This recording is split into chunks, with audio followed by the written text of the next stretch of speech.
Hello guys, എല്ലാവർക്കും സുഖമല്ലേ? എന്തായി നിങ്ങളുടെ പ്രോസസ്സിംഗ് ഒക്കെ? കുറച്ച് പേർക്കൊക്കെ എന്താണ് എംബസി ഇന്റർവ്യൂ കഴിഞ്ഞു, കുറച്ച് ടഫാന്നൊക്കെയാണ് പറഞ്ഞത്. സോ റിട്ടേണും ഉണ്ടായിരുന്നു, ഓറലും ഒക്കെ ഉണ്ടായിരുന്നു എന്നാണ് പറയണത്. കുറച്ച് ഡീപ്പ് ക്വസ്റ്റ്യൻസ് ഒക്കെ ചോദിച്ചു എന്നൊക്കെ അവര് പോയവരൊക്കെ പറഞ്ഞത്. സോ എല്ലാരും കുറച്ച് എന്താണ് ഹോംവർക്ക് ഒക്കെ ചെയ്തിട്ട് പോവുക. പിന്നെ ഇങ്ങോട്ട് വരാൻ നിൽക്കുന്ന കുട്ടികൾക്ക് വേണ്ടി എന്താണ് ഒരു അലേർട്ട് തരാനുണ്ട് എനിക്ക്. ബിക്കോസ് നമ്മളിവിടെ എല്ലാവരും വരുന്നത് മീൻസ് ഒരു 90% സ്റ്റുഡൻസ് വരുന്നത് പാർട്ട് ടൈമിനെ ഡിപ്പെൻഡ് ചെയ്തിട്ടായിരിക്കും. ഇപ്പൊ tuition fee, living expense, rent എല്ലാം നമ്മുടെ പാർട്ട് ടൈമിനെ ഡിപ്പെൻഡ് ചെയ്തിട്ടായിരിക്കും ഇരിക്കുന്നത്. സോ നമുക്കിവിടെ പാർട്ട് ടൈമിന് വേണ്ടി ഒരു ആപ്പ് ഉണ്ട്, സ്റ്റുഡൻസ് കീ സർവീസ് എന്ന് പറയും, ഒരു സൈറ്റ് ഉണ്ട്. സോ നമ്മൾ ഫസ്റ്റ് വന്നു കഴിഞ്ഞാൽ രജിസ്റ്റർ ചെയ്യുക, അതിനകത്ത് രജിസ്റ്റർ ചെയ്യുക. മെയിൻ ആയിട്ട് അതിനകത്ത് രജിസ്റ്റർ ചെയ്തിട്ടുണ്ടാവണം. സോ പാർട്ട് ടൈം കിട്ടണം എന്നുണ്ടെങ്കിൽ അതിനകത്ത് രജിസ്റ്റർ ചെയ്തിട്ടുണ്ടാവണം. എന്നിട്ട് അതിനകത്ത് ഡേ ബൈ ഡേ അഡ്വർടൈസ്മെന്റ് വരും, ജോബ് അഡ്വർടൈസ്മെന്റ് വരും. സോ നമ്മൾ അതുവഴിയാണ് ജോബൊക്കെ ചൂസ് ചെയ്യേണ്ടത്. അതാണ് ഒരു കറക്റ്റ് വേ എന്ന് പറയാ. കാരണം എന്റെ ഒരു ഫ്രണ്ടിനൊരു ബാഡ് എക്സ്പീരിയൻസ് ഉണ്ടായി. അവര് സ്റ്റുഡൻസ്ക്ക് വഴി തന്നെ വന്നൊരു അഡ്വർടൈസ്മെന്റ് വഴിയാണ് ജോബിന് പോയത്. പക്ഷെ അവിടെ ചെന്ന് കഴിഞ്ഞപ്പം അവളൊരു മെയില് സ്റ്റാർട്ട് ചെയ്താണ് അവിടെ വർക്ക്. സോ മെയില് സാലറി എന്തോ ഒരു 4 to 5 days എന്ന് വർക്ക് ചെയ്തുള്ളൂ. മീൻസ് ആ ഒരു എൻഡിങ്ങിലാണ് പോയത്. സോ ആ ഒരു സാലറി പുള്ളി കൊടുത്തില്ല.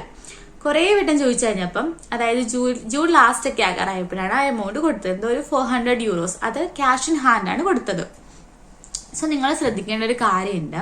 നമുക്കിപ്പം നമ്മുടെ വർക്ക് പ്ലേസിൽ ക്യാഷ് ഇൻ ഹാൻഡ് തരാന്ന് പറഞ്ഞാൽ സ്റ്റുഡൻസ് കീ വഴി തന്നെ നിങ്ങൾ വാങ്ങാൻ ശ്രമിക്കുക. ഇത് നിങ്ങളുടെ പിന്നീട് ഒരു പ്രോബ്ലം വരാതിരിക്കാൻ വേണ്ടിയിട്ടാണ് ഞാൻ പറയണത്. സോ അവര് ക്യാഷ് ഇൻ ഹാൻഡ് തരുമ്പോൾ നിങ്ങൾ സ്റ്റുഡൻസ് കീ വഴി തന്നെ അത് വാങ്ങാൻ ശ്രമിക്കുക. പിന്നെ നമുക്ക് ജൂൺ ജൂലൈ മാസത്തെ ഒന്നും ക്യാഷ് കൊടുത്തിട്ടില്ല. അവിടെ ചോദിക്കുമ്പോഴേക്കും നെക്സ്റ്റ് വീക്ക് തരാം അങ്ങനെയൊക്കെയാണ് പറഞ്ഞത്. ഇതുവരെ പേയ്മെന്റ് കൊടുത്തിട്ടില്ല. ബിക്കോസ് അവൾ ഓൾറെഡി ക്യാഷ് ഇൻ ഹാൻഡ് വാങ്ങി. അവിടെ ബാക്കി സാലറി ഒക്കെ ക്യാഷ് ഇൻ ഹാൻഡിലാണ് അവള് തീരുമാനിച്ചു വെച്ചിരുന്നത്. സോ അവൾക്ക് ഇതുവരെ ക്യാഷ് കൊടുത്തിട്ടില്ല. അപ്പം ഞങ്ങൾ കുറെ ചോദിച്ചു നോക്കി. ലാസ്റ്റ് ഞങ്ങൾ കംപ്ലൈന്റ് കൊടുക്കാൻ പോകാന്ന് പറഞ്ഞു. അപ്പൊ നമ്മൾ സ്റ്റുഡൻസ് കീഴിൽ ചെന്നപ്പം അവർ പറഞ്ഞത്, നിങ്ങൾ ഓൾറെഡി ക്യാഷ് ഇൻ ഹാൻഡ് വാങ്ങിയത് കാരണം ഞങ്ങൾക്കൊന്നും ചെയ്യാൻ പറ്റില്ല. ബിക്കോസ് അവർക്ക് സാലറി കൊടുത്തതിന്റെ ഒരു പ്രൂഫും സ്റ്റുഡൻസ് കീഴിലില്ല. അവളുടെ കയ്യിൽ കുറച്ച് പ്രൂഫ് ഉണ്ടായിരുന്നു, പക്ഷെ അതൊന്നും വലിയ കാര്യമില്ല. നമ്മളെ കംപ്ലീറ്റ്ലി ഹെൽപ്പ് ചെയ്യാൻ അവർക്ക് പറ്റില്ല. സോ നമുക്ക് സ്റ്റുഡൻസ് കീ വഴിയാണെന്നുണ്ടെങ്കിലും അവർക്ക് ഇപ്പം നമ്മുടെ കമ്പനി പേ ചെയ്തില്ല എന്നുണ്ടെങ്കിൽ സ്റ്റുഡൻസ്ക്ക് നേരിട്ട് ഇടപെടും. നമ്മളെ നല്ല ഹെൽപ്പ് ചെയ്തിട്ട് ക്യാഷ് ഒക്കെ വാങ്ങി തരും. പക്ഷെ ഇപ്പൊ അവർക്കൊന്നും ചെയ്യാൻ പറ്റില്ല എന്നാണ് പറയണത്. ഞങ്ങൾ ഇന്ന് രാവിലെ പോയിട്ടുണ്ടായിരുന്നു സ്റ്റുഡൻസ് കീയില്. സോ എല്ലാവരോടും പറയാനുള്ള കാര്യമാണ്, നിങ്ങൾ വർക്ക് ചെയ്യുന്നുണ്ടെങ്കിൽ സ്റ്റുഡൻസ് കീ വഴി തന്നെ സാലറി വാങ്ങാൻ ശ്രമിക്കുക. ഇപ്പം വലിയ വലിയ എമൗണ്ട് ഉണ്ടെന്നുണ്ടെങ്കിൽ സ്റ്റുഡൻസ് കീ വഴി തന്നെ വാങ്ങുക. ഇപ്പൊ കുഞ്ഞ് എമൗണ്ട് ആയാലും സ്റ്റുഡൻസ് കീ വഴി തന്നെ വാങ്ങുന്നതാണ് നല്ലത്. പക്ഷെ ഇപ്പൊ നമ്മൾ ക്യാഷ് ഇൻ ഹാൻഡ് വാങ്ങുമ്പം നമുക്കും അതൊരു ബെനിഫിറ്റ് ആണ്, ആ കമ്പനിക്കും അതൊരു ബെനിഫിറ്റ് ആണ്. ബിക്കോസ് നമുക്ക് വന്നു കഴിയുമ്പോൾ ഡബിൾ ടാക്സ് ഉണ്ടായിരിക്കും. പിന്നെ ഈ കമ്പനി നമുക്കിപ്പോ നെറ്റ് എമൗണ്ട് ആണ് നമുക്ക് കിട്ടുന്നത്, പക്ഷെ അവർ അതിൽ കൂടുതൽ എമൗണ്ട് ആണ് നമുക്ക് സ്റ്റുഡൻസ് കീ വഴി ആകുമ്പോൾ പേ ചെയ്യേണ്ടി വരുന്നത്. സോ സ്റ്റുഡൻസ് കീ വഴി പേ ചെയ്യുമ്പം അത് അവർക്കും നഷ്ടമാണ്, നമുക്കും നഷ്ടമാണ്. ബിക്കോസ് ഡബിൾ ടാക്സ് ഉള്ളത് കാരണം നമുക്ക് ഒരു 22% പിടിച്ചിട്ടേ നമുക്ക് കിട്ടത്തുള്ളൂ. അത് നമ്മൾ ടാക്സ് റെസിഡന്റ് ആവുന്നത് വരാണ്. ടാക്സ് റെസിഡന്റ് ആയി കഴിഞ്ഞാൽ നമുക്ക് ടാക്സ് ആ ഒരു നെറ്റ് എമൗണ്ട് തന്നെ കിട്ടും. പക്ഷേ ഞാൻ പറഞ്ഞല്ലോ, നമ്മുടെ അപ്പോഴത്തെ ഒരു ബെനിഫിറ്റ് നോക്കിയിട്ട് കാര്യമില്ല. ഇപ്പൊ ചിലപ്പോൾ ആ കമ്പനിക്കാർ നമുക്ക് ക്യാഷ് തന്നില്ലെങ്കിൽ നമുക്ക് ഒരു പ്രൂഫും ഉണ്ടാവത്തില്ല.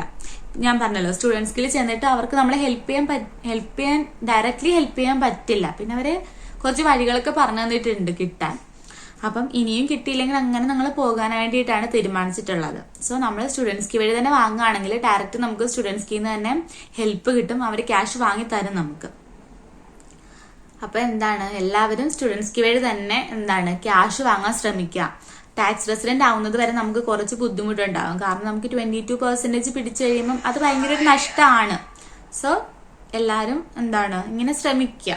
നിങ്ങൾ വർക്ക് പ്ലേസിൽ ചെല്ലുമ്പം അവരോട് സ്റ്റുഡൻസ്ക്ക് വഴി തന്നെ തരാൻ പറയുക. അതാണ് കുറച്ചും കൂടി നല്ലൊരു വഴി.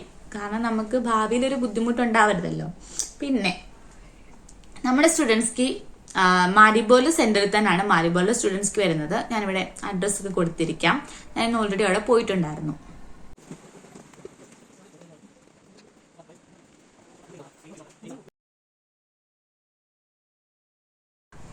ഇനി നമ്മള് ഇപ്പൊ സ്റ്റുഡൻസ് കീ വഴി തന്നെ ഒരു അഡ്വർടൈസ്മെന്റ് കണ്ടെന്ന് വെച്ചു ജോബിന്റെ. അപ്പം ജസ്റ്റ് അവിടെ പോകുന്നതിന് മുമ്പ് സ്റ്റുഡൻസ് കീയിൽ ഒന്ന് പോയി തിരക്കുക, ആ വർക്ക് പ്ലേസ് എങ്ങനെയാണ്, അവര് എന്താണ് പ്രോപ്പർ ആയിട്ട് നമുക്ക് സാലറി പേ ചെയ്യുന്നവരാണോ, അതൊക്കെ സ്റ്റുഡൻസ് കീക്കാർക്ക് അറിയാൻ പറ്റും. ഞങ്ങൾ ഇന്ന് തിരക്കിയ ഒരു സ്ഥലം ഉണ്ടല്ലോ, സ്റ്റുഡൻസ് കീയിൽ പോയി തിരക്കിയ ഒരു കമ്പനി ഓൾറെഡി അവര് എന്താണ് ജസ്റ്റ് ഒരു ബ്ലാക്ക് ലിസ്റ്റ് ഇട്ടിട്ടുള്ള ഒരു കമ്പനിയാണ് ജൂലൈ തൊട്ട്. കാരണം അവിടെ നിന്ന് ഒരുപാട് കംപ്ലൈന്റ്സ് വന്നിട്ടുണ്ടെന്ന് പറഞ്ഞു ഇങ്ങനെ സാലറി കിട്ടാത്ത. സോ ജസ്റ്റ് നിങ്ങൾ ഏതെങ്കിലും ഒരു വർക്ക് സെലക്ട് ചെയ്യുന്നുണ്ടെങ്കിൽ ജസ്റ്റ് സ്റ്റുഡൻസ് കീയിൽ പോയി എൻക്വയറി ചെയ്യുക, എങ്ങനെയുണ്ട് ആ വർക്ക് പ്ലേസ്, പ്രോപ്പറായിട്ട് സാലറി കിട്ടുന്നതാണോ, അങ്ങനെയൊക്കെ നോക്കിയിട്ട് വേണം നിങ്ങൾക്ക് ജോലിക്ക് പോകാൻ. ഇപ്പം എനിക്കറിയാം നമുക്ക് എന്തെങ്കിലും ഒരു ജോലി കിട്ടിയാൽ മതി എന്ന് പറഞ്ഞ് നടക്കുന്നവരുണ്ട്. അപ്പം ഫസ്റ്റ് ഒരു ജോലി കിട്ടുമ്പോൾ നമ്മൾ ഒന്നും ആലോചിക്കാതെ പോകും. ശരിയാണ്, ഞങ്ങളൊക്കെ അങ്ങനെയാണ്. പക്ഷെ ഇപ്പോൾ ഒരു അനുഭവം ഉണ്ടായത് കൊണ്ട് ഞാൻ നിങ്ങളുടെ അടുക്ക് ഷെയർ ചെയ്തതാണ്. എല്ലാവരും ജസ്റ്റ് ഒന്ന് അലേർട്ടായിരിക്കുക, ഈ കാര്യങ്ങളൊക്കെ ഒന്ന് ശ്രദ്ധിക്കുക. അപ്പൊ എന്താ, ബൈ ബൈ.